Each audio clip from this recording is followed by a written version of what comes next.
Alors aujourd'hui, je vais vous présenter l'application Pad à dessin avec un petit tutoriel et des exemples d'utilisation.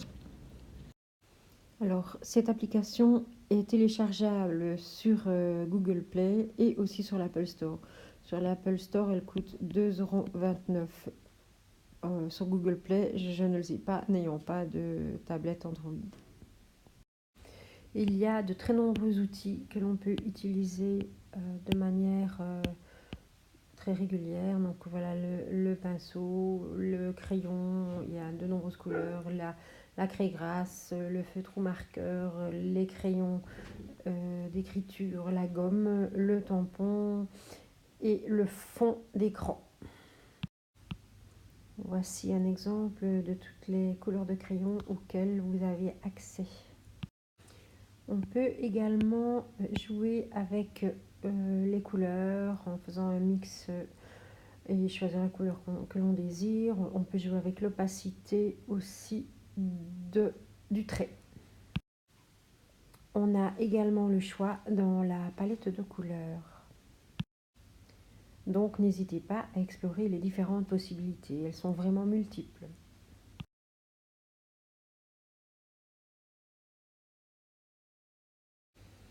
Il est également possible d'intégrer des émoticônes ou autres petits dessins. On peut également jouer avec la position des dessins. On peut les mettre en avant ou en plan arrière. On peut jouer sur la symétrie. On peut les dupliquer. On peut jeter évidemment quand on le mettra à la poubelle et cadenasser sur l'écran si on ne veut pas que l'objet bouge. Voici encore un exemple des différents dessins que l'on peut intégrer dans le tableau. Il est également possible de modifier le fond en cliquant sur les images de fond ici. On peut aussi intégrer des photos personnelles via cet onglet. Il est également possible d'intégrer du texte via le clavier en appuyant sur l'icône ci-dessus. Tout est modifiable comme dans Word. Police, couleur, grandeur, etc. Lorsque vous souhaitez supprimer une page, il vous suffit de cliquer sur le papier chiffonné. Ici, vous trouverez les différents modèles d'exportation de votre fichier. Il vous suffit donc de cliquer sur cet onglet. L'application Pad à dessin vous permet de réaliser de nombreux exercices pour aider les enfants en difficulté, donc de travailler en remédiation. Ici, je vous donne l'exemple d'un abécédaire ou d'un livre de chiffres. Alors, on a deux solutions. Soit on travaille page par page dans Pad à dessin. L'adulte trace la lettre modèle pour les enfants qui la repassent, puis cherche les éléments à ajouter. Puis on enregistre les images dans la pellicule et on les intègre dans Book Creator pour constituer un abécédaire.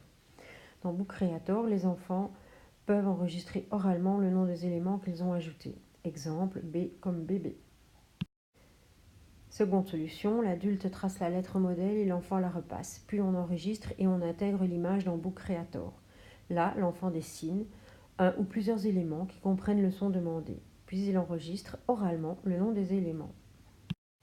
Comme vous pouvez le voir ici, il est tout à fait possible de choisir un canevas arrière. Il y a de nombreuses possibilités.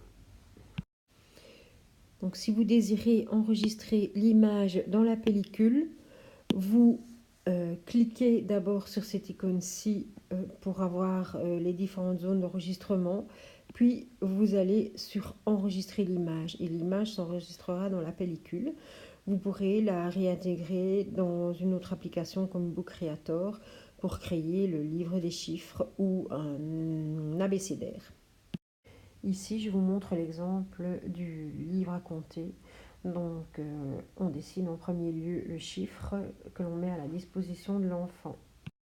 L'enfant peut aller chercher dans cet onglet différents objets afin de mettre le nombre d'objets qui se rapportent au chiffre. Comme je l'ai expliqué précédemment, on peut tout à fait varier la position des objets, leur sens, les dupliquer Il y a de nombreuses solutions. Ensuite, au niveau du graphisme, vous demandez à l'enfant de prendre l'outil tampon et de choisir celui qu'il désire afin de repasser le chiffre dans le bon sens. N'oubliez pas de bien représenter le sens de l'écriture pour les enfants.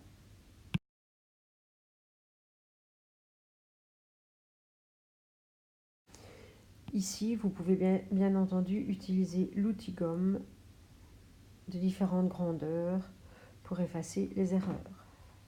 L'application comprend plusieurs paramètres de configuration pour tourner vos pages, agrandir ou rétrécir, donc zoomer sur ce que vous introduisez dans la page, tout ce qui est au niveau des outils pour agrandir, rétrécir le trait, changer de couleur, vous avez de nombreuses possibilités.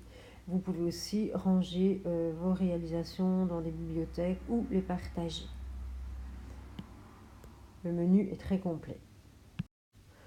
Comme expliqué précédemment, vous pouvez partager vos réalisations. Vous pouvez aussi mettre vos réalisations dans un album pour pouvoir le continuer par la suite. Il est possible aussi d'acheter des packs qui sont mis à disposition par l'application. On peut aussi faire pivoter les images. Voici un exemple d'album. Alors ici, c'est la bibliothèque dans laquelle vous pouvez ranger les albums que vous achetez dans le magasin. Mais bon, je trouve que l'application offre vraiment beaucoup d'options sans avoir recours aux achats. Mais bon, ça c'est le choix de chacun. Voici donc le magasin où vous pouvez acheter des livres à colorier. Et lorsque vous téléchargez l'application, que ce soit dans Google Play ou Apple Store, vous pouvez